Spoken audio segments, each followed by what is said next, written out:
네, 평안하셨습니까? 우리 초여름처럼 좋은 날씨였습니다. 그렇죠? 네.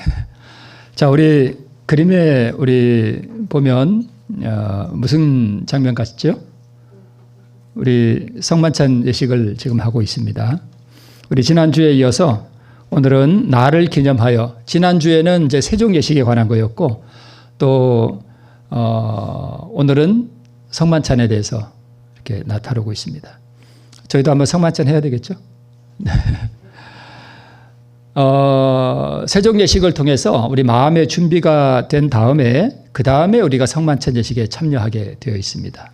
자, 오늘은 성만찬 부분을 좀 다뤄보도록 하겠습니다. 우리 본문의 말씀은 요한복음 13장에 있는 말씀입니다. 우리 눈으로 한번 좀 따라 읽겠습니다. 내가 너희를 다 가리켜 말하는 것이 아니라 내가 나의 택한 자들이 누구인지 알미라. 그러나 내 떡을 먹는 자가 내게 발꿈치를 들었다 한 성경을 응하게 하려는 것이니라. 지금부터 일이 이루기 전에 미리 너희에게 이름은 일이 이룰 때에 내가 그인 줄 너희로 믿게 하려 함이로라. 내가 진실로 진실로 너희에게 이르노니 나의 보낸 자를 영접하는 자는 나를 영접하는 것이요 나를 영접하는 자는 나를 보내신 이를 영접하는 것이니라. 예수께서 이 말씀을 하시고 심령에 민망하여 증거하여 가라사대 내가 진실로 진실로 너희에게 이르노니 너희 중 하나가 나를 팔리라 하시니 제자들이 서로 보며 누구에 대하여 말씀하시는지 의심하더라. 예수의 제자 중 하나 곧 그의 사랑하시는 자가 예수의 품에 의지하여 누웠는지라. 시몬 베드로가 머리짓을 하여 말하되 말씀하신 자가 누구인지 말하라 한데 그가 예수의 가슴에 그대로 의지하여 말하되 주여 누구오니까.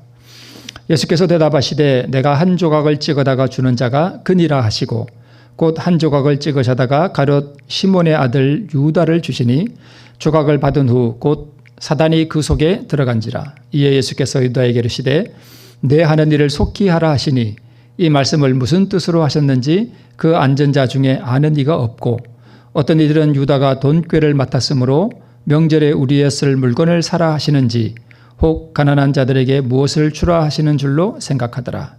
유다가 그 조각을 받고 곧 나가니 밤이러라. 자, 오늘 6월절이죠. 6월절 예식을 주님께서 이제 치르고 계시는데 예수님은 오늘 이 자리에서 이 6월절 예식을 다른 예식으로 지금 전환하려고 하시는 거예요. 자, 우리 지금 파란 우리 네모난 이 박스 안에 지금 유대 민족의 7절기가 차례대로 기록되어 있습니다. 6월절, 무교절, 그 다음에 초실절, 그 다음에 오순절, 나팔절, 대속죄일, 장막절 이렇게 7절기가 유대인들의 7절기입니다. 자, 이 6월절을 우리 무슨 뜻인지 아시죠? 넘을 유자, 넘을 월자. 그래서 이스라엘 백성들이 애굽에서 출애굽할 때에 죽음의 사자가 양의 피를 바른 집 문을 뭐 했습니까? 넘어갔죠. 그래서 6월절이라는 의미는 넘어갔다는 뜻입니다. 그죠? 그래서 이 6월절 그 예식을 주님께서는 뭘로 바꾸시는가 하면 바로 성만찬으로 바꾸시는 거예요. 그러니까 오늘날 우리가 성만찬 예식을 하는 것은 사실은 이스라엘 백성들이 출애굽을 기념함과 동시에 그 출애굽할 때 죽임을 당했던 그 어린 양의 실체가 되시는 예수 그리스도의 죽음을 기념하는 그러한 예식으로 주님께서는 지금 바꾸시는 것입니다. 그래서 오늘 이 6월절은 사실은 성만찬이면서 동시에 십자가죠. 그 다음에 무교절은 예수님의 이 무교할 때 무교가 뭐냐 하면 교자가 이 발효할 때 원래 효자예요. 효소지 효소. 근데 이게 교자로 발음이 이렇게 됐네요. 그래서 효는 뭐냐 하면 누룩. 그죠? 누룩. 그래서 누룩이 없다는 뜻이에요. 그죠? 누룩 없는 떡을 먹는 날이다. 이렇게 일주일 동안 누룩 없는 떡을 먹었죠. 무교절부터. 그래서 이것은 예수님의 죄 없는 생애의 임과 동시에 또 하나는 그분의 무덤에서 장사되심을 나타내고요. 초실절은 처음 익은 열매라는 뜻이죠. 이것은 예수님의 부활로 성취가 됐고, 오순절은 우리가 잘 알듯이 마가다락방에서 성령 강림을 통해서 우리 성령 강림 일어난 그 사건을 우리가 오순절 성령 강림으로 성취가 되었죠. 나팔절은요, 오랜 세월이 흐른 후에 우리 재림교회 안에 재림운동으로 성취가 됐습니다. 대속죄일은 지금 진행 중이죠. 네, 이것은 조사심판입니다. 장막절은요, 아직 오지 않았죠. 네, 하늘에 들어가면 우리가 이 장막절을 지키게 될 것입니다. 자, 오늘 이 6월절이 성만찬 예식으로 이렇게 변환하는 주님께서 그 예식을 치르고 계셨는데요. 우리가 잘 알듯이 좀 전에 말씀드렸듯이 이 6월절을 대신해서 주님께서는 성만찬으로 예식을 지금 바꾸고 계셨습니다. 6월절은 애굽의 속박에서 구원받은 기념이고, 성만찬은 예수의 죽음으로 이루어진 구원을 기념하는 그러한 예식이 바로 성만찬 예식입니다. 자, 6월절을 먹을 때는 허리에 띠를 띠고 신을 신고 선체로 또 지팡이를 잡고 급히 먹어야 됐습니다. 그죠? 쓴 나물과 함께 어린 양을 불에 구워서. 네.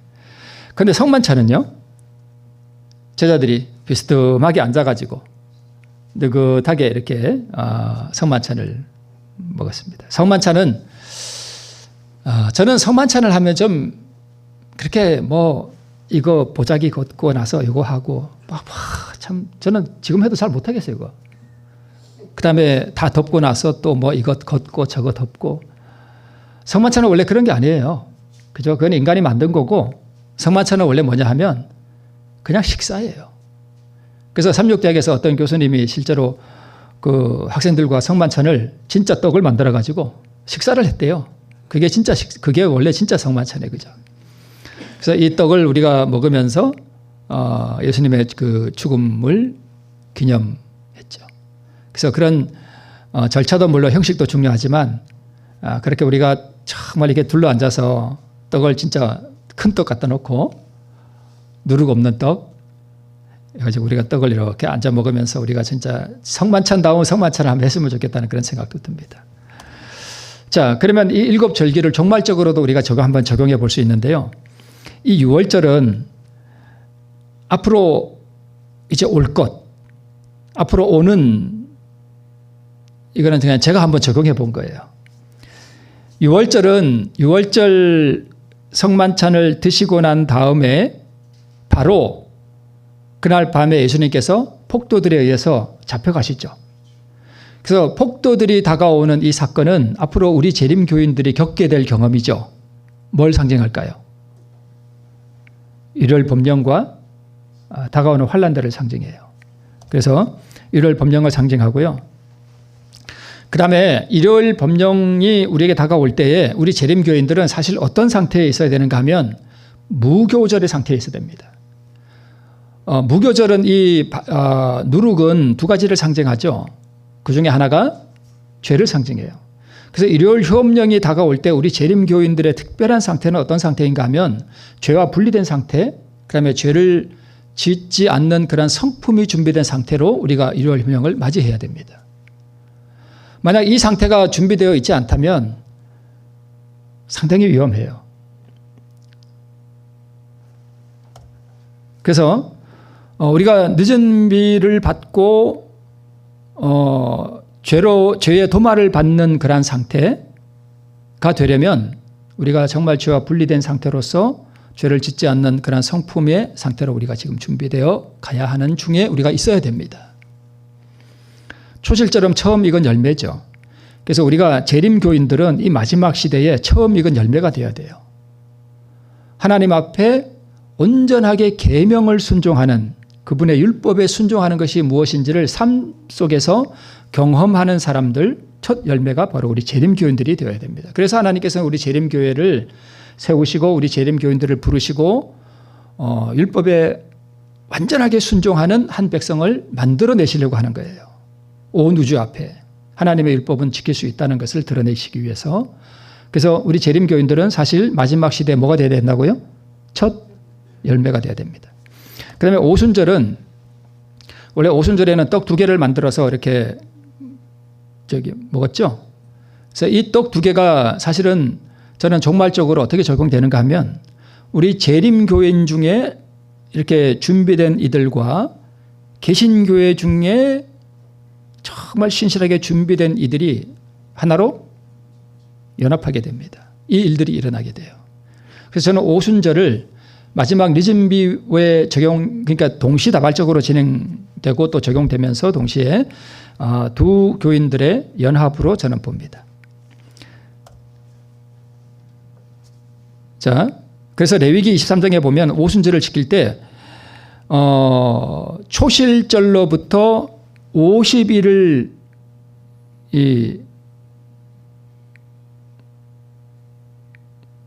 계산해서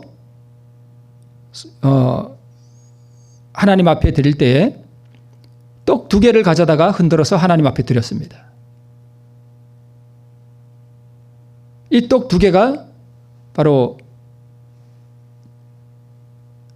이스라엘 백성과 이방인, 또 하나님과 백성들을 상징하기도 하고 또 여러 가지로 적용이 저는 가능하다고 봅니다. 그래서 마지막 때는 우리 재림교인들과 신실한 우리 개신교인들이 하나님 앞에 드려지는 것으로 저는 그렇게 봅니다. 나팔절은 요한계시록 18장에 일어나는 큰 외침, 대속죄일은 마지막 심판, 그 다음에 장막절은 추수사업, 이렇게 저는 적용을 해봅니다. 그래서 종말적으로 6월절은 일요일 협령과 환란의 때를 상징하고요. 그리고 환란은 품성을 고정시키는 역할을 합니다. 일요일 협령이 일어나면 그때 성품을 준비하는 일은 아마 없을 거예요. 왜냐하면 제가 아는 어떤 분이 이런 말씀을 하셔요. 그분이 농사를 하시는데 저는 그게 참 의미가 있다고 생각되는 게, 여러분 이렇게 우리가 고추 농사를 하잖아요. 고추 농사를 하면 이제 뭐 1번 따고 2번 따고 3번 따고 뭐 4번 딴다면서요? 그럼 4번 따고 마지막 때 딸 때 된소리가 딱 내리면 그러니까 어느 정도 익은 고추는 빨개지고 덜 익은 거는요 완전히 물러져 버립니다. 그래서 이게 소리가 환란이라 그러면 이 환란이 올 때에 하나님의 의 안에서 계명을 순종하는 백성으로 준비된 백성들은 이 환란이 오히려 고추를 어떻게 만들고요? 빨갛게 만들고, 어설프게 이것도 아니고 저것도 아닌 그야말로 뜨뜻미지근한 교인들은 어떻게 될까요? 완전히 물러져 버립니다. 저는 그분의 그 적용이 저는 듣고 정말 그렇겠다 싶습니다. 그러니까 겉모양은 고추인데 이게 준비가 안 돼 있는 거예요. 그러면 그 서리는 그렇게 우리를 분리시켜 버립니다. 그래서 환란이 다가올 때, 그때 일요일 협령이 올 때 뭐 시골 생활 가고 그때 준비하고 이러고 안 돼요. 시골 생활도 여러분 일요일 협령이 오기 전에 준비되어야지, 일요일 협령이 내렸는데 그때 언제 땅 사고 팔고 할 거예요. 그때는 땅 사고 파는 일이 쉽지 않습니다. 지금 준비해야 돼요. 자, 그 다음에 이 열한 제자는 예수님이 그 세족 예식을 하실 때 예수님의 모습을 보고 그동안 어떤 그 방향성, 예수님을 향한 방향성을 가지고 예수님을 쫓아갔던 열한 제자는 더욱 정결하게 됐고, 겉으로는 예수님을 따라갔지만 속은 반대로 달려갔던 유다는 어떻게 됐을까요? 더욱 악해져 버렸습니다. 이게 마지막 때 일요일 협령이 일어날 때도 우리에게도 똑같이 일어나는 것입니다. 우리는 누가 이 된소리를 맞고 빨간 고추가 될지, 이 된소리를 맞고 그냥 물러 터져 버릴지 우리는 모릅니다. 그래서 유다는 특별히 배반하는 재림교인들을 나타내요. 일요일 법령 때 우리는 준비된 자와 준비되지 않은 자가 분리됩니다. 이거는 우리가 정언의 말씀에 그렇게 되어 있잖아요. 그죠? 준비된 재림교인, 준비되지 않은 재림교인들은 떨어져 나가고, 그 다음에 개신교회 안에 준비된 백성들이 진리 안으로 하나로 연합하는 분리와 연합이 동시에 일어나게 됩니다. 유다도 성만찬 예식에 참석하였는데요. 하나님의 어린 양이 임재해 계시는 바로 그 앞에서 이 반역자는 엉뚱하고 복수심에 불타는 생각을 품고 있었습니다. 그러니까 지금 환란이 다가오려고 하는 그 위기의 때에, 그죠? 유다는 복수심에 불타는 생각을 품고 있었습니다. 그러니까 당연히 환란이 올 때 그 복수심이 그대로 드러나는 거죠. 자, 이런 유다를 보시면서 예수님께서는 아주 고통스러워하셨습니다. 그래서 예수님이 제자들과 함께 이렇게 성만찬을 하실 때 분위기가 아주 화기애애하고 좋았던 것이 아니에요. 예수님은 엄청 고통스러워하시는 표정이 그분의 얼굴에 역력하게 나타났었고, 예수님의 표정을 살펴본 제자들은 흥이 날까요, 안 날까요? 사실 흥이 안 났어요. 그래서 시대서방에 보면 뭐라고 기록되어 있는가 하면, 음식을 어떻게 먹었다 하면 말없이 잠잠히 먹고 있었습니다. 그러니까 분위기가 좀 이렇게 침울했었어요. 잠잠히. 예수님이 그 심령에 고민이 되고 너무 고통스러우시니까 그게 그대로 드러나셨던 것 같아요. 그러니까 제자들도 조용히 이렇게 먹고 있었던 것 같습니다. 저는 잘 몰랐는데 이번에 이걸 다시 이렇게 준비하면서 그때 분위기가 좀 그랬구나 하는 걸 이제 이번에 알았습니다. 그때에 잠잠히 이렇게 말없이 서로들 이렇게 떡을 찍어서 이렇게 먹고 있을 때 주님께서 이렇게 말씀하셨습니다. 너희 중에 한 사람이 나를 팔리라. 이 말씀이 그 잠잠한 식사 자리에서 들렸습니다. 충격적이죠. 3년 반 동안 예수님을 이렇게 쫓아다녔는데 너희 중에 한 사람이 나를 뭐 하겠다? 팔겠다 하는 이야기를 듣고 다들 엄청난 깜짝 놀랐습니다. 아니, 어떻게 우리 중에 한 사람이 예수님을 팔 수 있을까? 공포가 이 제자들을 엄습했고 낙담이 제자들을 엄습했습니다. 그래서 각 제자들은 그때 뭘 했는가 하면 자신의 마음을 살펴봤습니다. 내가 그럴 수 있을까? 내가 혹시 예수님을 팔 그럴 마음을 품고 있었나? 이렇게 마음을 살피고 있었습니다. 그래서 다들 물었습니다. 예수님, 접니까? 우리말로 하면 예수님 전가요? 또 다른 제자도 예수님 접니까? 제가 그럴까요? 이렇게 다 물어봤는데 누구만 조용히 있었어요. 유다는 물어볼 수가 없었어요. 왜요? 자기가 그럴 거 생각을 하고 있었으니까. 그리고 이미 약속을 했으니까. 유다만 말없이 앉아 있었습니다. 베드로가 요한 보고 머리짓으로 이렇게 물어봐. 예수 이렇게 물어봐. 누군지. 이렇게 했다고 성경에 나오잖아요. 그죠? 이렇게 물어봐. 이렇게 눈을 끔찍하면서 이렇게 했던 것 같아요. 그러니까 요한이 베드로를 보고는 알았다 그러고는 이제 예수님한테, 그러니까 예수님이 이렇게 앉아 있으면 여기 왼쪽에 왼쪽에 앉아 있었나요? 오른쪽에 앉아 있었나? 헷갈리네. 저도 지난주에 했었는데 오른쪽에 앉아 있었죠. 맞아, 오른쪽에 앉아 있었어요. 그러니까 왼쪽으로 이렇게 비스듬히 앉아서 이렇게 고개를 처음에 이렇게 바로 예수님 얼굴에 이렇게 올려다 보면서 물었던 것 같아요. 예수님, 누굽니까? 이렇게 물었죠. 딱 물었을 때 예수님께서 이렇게 대답하셨습니다. 대답하여 가라사대 나와 함께 그릇에 손을 넣는 그가 나를 팔리라. 그때 예수님의 손이 어디 있었는가 하면 그 빵떡 그릇에 가 있었어요.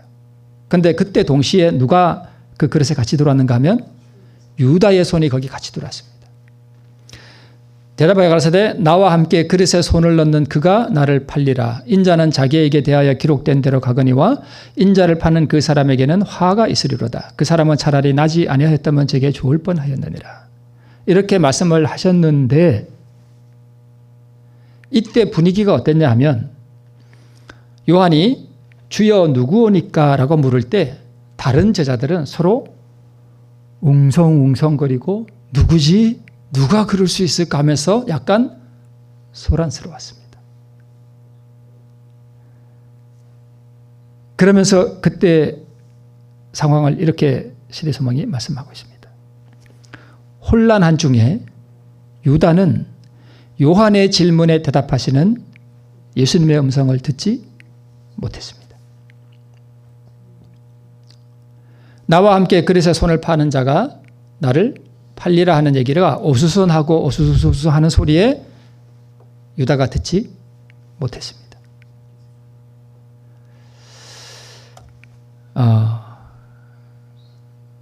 그래서 그 예수님의 대답을 듣지 못하고 다른 제자들은 누구니까 내니까 예수님 전가요? 하고 요한 또 누구냐고 묻고 하는 중에 누구만이 침묵하고 앉아 있었는가 하면 유다는 계속 침묵하고 앉아 있었습니다. 예수님이 나와 함께 손에 그릇을 파는 자가 나를 팔리라 하는 그 음성도 듣지 못하고 있었어요. 아마 다른 생각하고 있었는지도 모르겠습니다. 그때 다른 제자들은 다 웅성웅성하고 이렇게 묻고 하는데 자기 혼자 말없이 앉아 있으니까 어색하잖아요. 그래서 그 어색함을 무마하고 피하기 위해서 드디어 유다도 예수님께 라비어 내니까? 하고 물었습니다. 예수님 뭐라고 대답하셨죠? 그래, 너야. 우리말로 하면 그렇게 대답했습니다. 그 말을 듣고 유다는 떡조각을 받은 후에 밖으로 나갔습니다. 그러니까 지금처럼 이렇게 밖이 어두웠는데 그 밤의 어둠 속으로 사라져갔습니다. 상당히 의미 있는 말씀이죠. 어둠 속으로 사라져갔습니다. 그러면 예수님은 절대 남의 비밀을 폭로하지 않으셔요.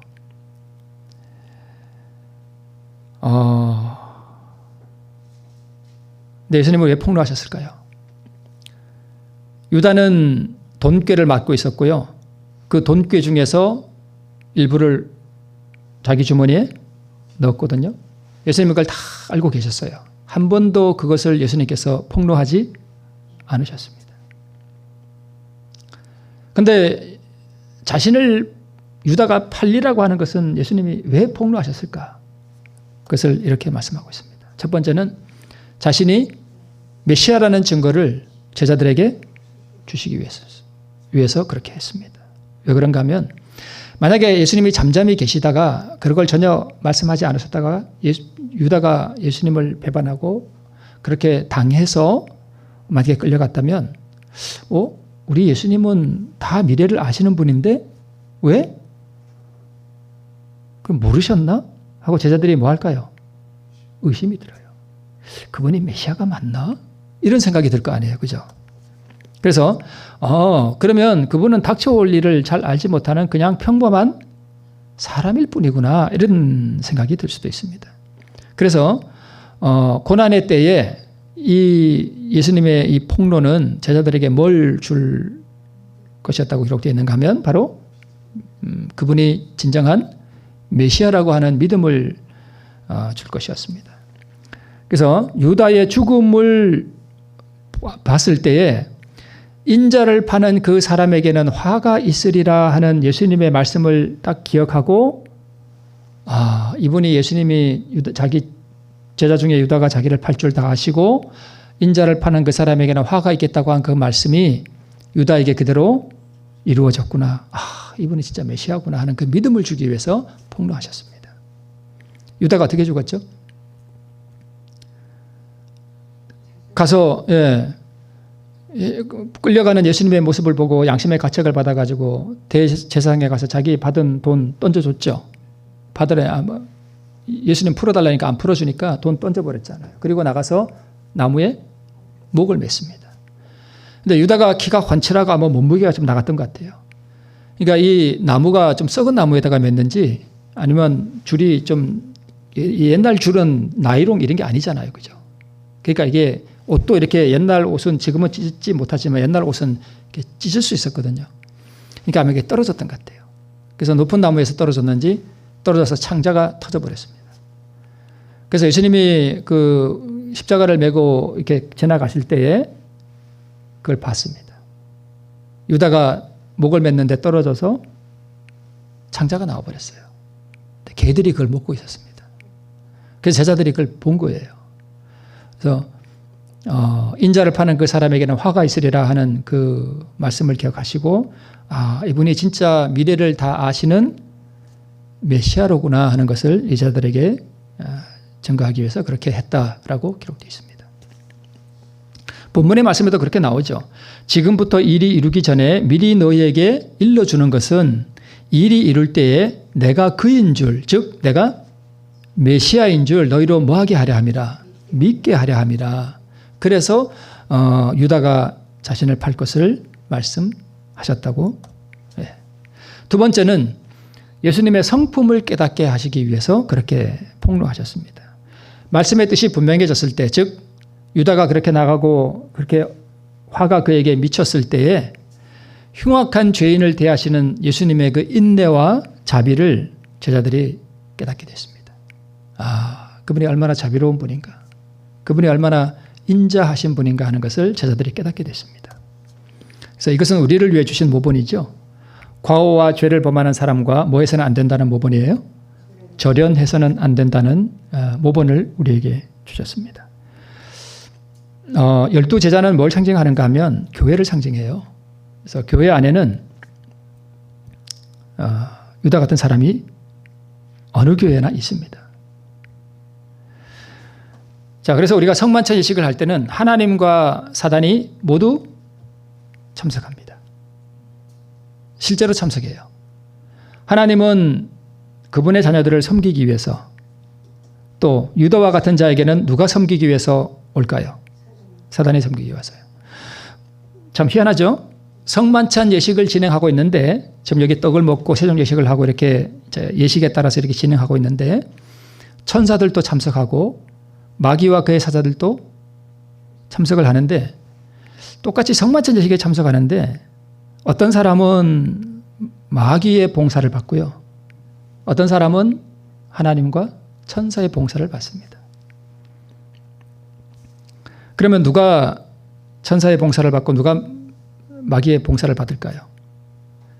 이게 세족 예식이라고 하는 그러한 겸손 예식을 통해서 자기를 비우지 않은 사람에게는 누가 봉사할까요? 마귀와 그의 사자가 봉사하고요. 자, 세종 예식의 목적은 먼저 성만찬 예식에서는 이렇게 하래요. 우리에게 주신 권면입니다. 결점을 기억하고 슬퍼하지 말아라. 과거의 종교적 경험에 얽매이지 말아라. 과거의 종교적 경험, 내가 옛날에 이런 뜨거운 경험을 했고, 아니면 내가 옛날에 이런 쓰라린 실패의 경험을 했건 어쨌건 다 그런 것들도 기억하지 마라, 이런 뜻입니다. 옛날에 뜨거웠던 경험을 자꾸 얘기하면 별로 신앙에 도움이 안 돼요.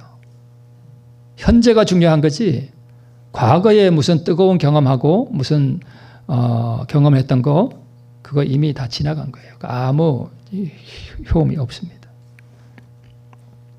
자, 슬픔의 시간이 되어서는 안 되고요. 그러면 형제들과 차이점을 생각하지 말고 이렇게 하라. 즉 기쁨과 또 감사와 찬양의 예식이 되도록 하라, 이런 뜻입니다. 왜 그렇게 해야 되는가 하면 세종 예식에서 문제가 다 해결됐기 때문이다. 뭐가 해결됐느냐? 죄가 자복되었고, 지난날의 과오가 다 반성이 되었고, 의견 충돌에 대한 화해가 여기서 뭐 해졌기 때문에? 이루어졌기 때문에. 교회도 의견 충돌이 있을 수 있나요? 네, 있을 수 있습니다. 근데 이 의견 충돌에 대한 화해가 이루어지지 않으면 사실 성만찬 예식이 아니라 할지라도 의견 충돌에 대해서 마음에 뭔가 이렇게 미움이나 뭔가 이렇게 악의를 가지고 있는 사람들한테는 누가 항상 따라다니면서 봉사하는가 하면 마귀와 그의 사자들이 항상 따라다니면서 봉사해요. 그러나 의견 충돌에 대한 또는 죄에 대한 또는 이런 것들에 대한 반성이 있고 그런 것들에 대한 자복이 이루어지고 그런 걸 내려놓으면 누가 봉사해요? 천사들이 와서 봉사한다는 것입니다. 그래서 사랑을 기억하고 구원의 기쁨을 누리라. 죄를 뉘우치는 마음으로 예수님의 죽음을 묵상하라고 우리에게 말씀하고 있습니다. 그래서 세종 예식의 목적이 바로 이거예요. 죄를 자복하고 반성하고 의견 충돌에 대한 화해가 이루어졌다. 이걸 한마디로 딱 표현하면 제가 그렇게 자주 말씀을 드리는 뭐예요? 자아가 포기되는 거예요. 그러니까 세종 예식은 자아 포기 예식입니다. 내가 내려가는 거잖아요. 자기를 완전히 비우는 거잖아요. 죄를 내려놓고 모든 의견 충돌에 대한 자아도 다 내려버리고 내가 없어지는 경험이죠. 그러니까 이렇게 될 때 주님께서 우리를 위해 봉사하시고 복을 주신다는 것입니다.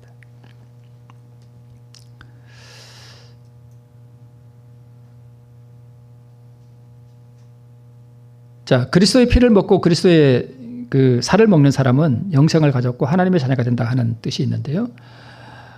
여러분, 오늘 우리가 음식 드셨잖아요. 그리고 물도 마시고 음료도 마셨잖아요. 그거 다 예수님이 십자가의 피로 산 거예요. 다 사서 우리에게 주신 거예요. 찢어진 육체로 산 거고요. 마시는 물도 찢어진 흘린 피로 산 거고요. 그 사람이 성자건 아니면 아주 극악한 죄인이건 예수님이 다 사서 주신 것이라는 말씀입니다. 자, 그러면 예수님의 피와 살을 먹는다는 것은 육체적 생활과 관련돼서는 이런 뜻이 있고, 영적 생활과 관련해서는 십자가에서 버린 생명을 받아들인다 하는 그런 의미가 있고요. 십자가에서 이루신 의를 받음으로 거룩한 생애를 살게 되고 그리스도와 하나가 된다 하는 그러한 뜻인데요. 그리스도의 피와 살을 먹는다 하는 그 먹기 위해서는 여러분, 예수님이 우리에게 주셨잖아요. 그럼 그걸 먹으면 되는데 그걸 어떻게 먹느냐는 거예요. 예수님의 살과 피가 뭐예요? 그분의 생명이잖아요. 그러면 이걸 제가 그렇게 자주 말씀을 드리는 다른 표현을 하면 그리스도의 의예요. 그죠? 그 의 갖고 생명이에요. 그죠? 사랑이고. 그걸 먹으려면 조건이 있어요. 겸손 예식을 해야 돼요. 내가 포기되는 거예요. 내가 없어지는 경험이에요. 그렇게 되면 그냥 저절로 먹게 되는 거예요. 어떻게 먹나 이렇게 염려할 필요가 없다는 것입니다. 믿음으로 우리 주님의 큰 희생을 생각할 때에 그 영혼은 그리스도의 영적 생애와 같아진다라고 말씀하고 있고요. 마지막으로 자, 우리 이 말씀 보고 마치겠습니다. 구주의 다함이 없는 사랑을 바라보는 자는, 그러니까 성만찬을 통해서 우리는 뭘 바라보는가 하면 예수님의 십자가와 그분이 우리를 위해서 흘리신 그 찢어진 살과 흘리신 피를 바라보는 거죠. 그 사랑을 바라보는 자는 사상이 향상되고 마음이 순결하게 되고 품성이 변화될 것이다. 그는 나아가 세상의 빛이 될 것이요 이 오묘한 사랑을 어느 정도 반사할 것이다. 그러니까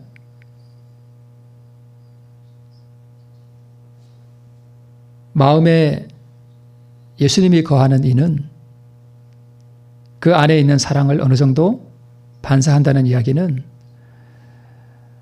다른 사람을 대할 때에 인색하게 하는 것이 아니라 어떻게 대해요? 너그럽고 후하게 다른 사람을 대하는 정신을 가지고 살아간다는 뜻입니다. 그리스도인은 절대 인색하지 않습니다. 너그럽고 후한 사람이 그리스도인이에요. 오늘 꼭 성만찬 예식을 해서가 아니라 우리 삶 속에서 나를 내려놓고 그리스도의 살과 피를 먹음으로 우리가 이러한 사랑을 가진 성도들 되실 줄 믿고 감사를 드리면서 우리 예배를 마치겠습니다.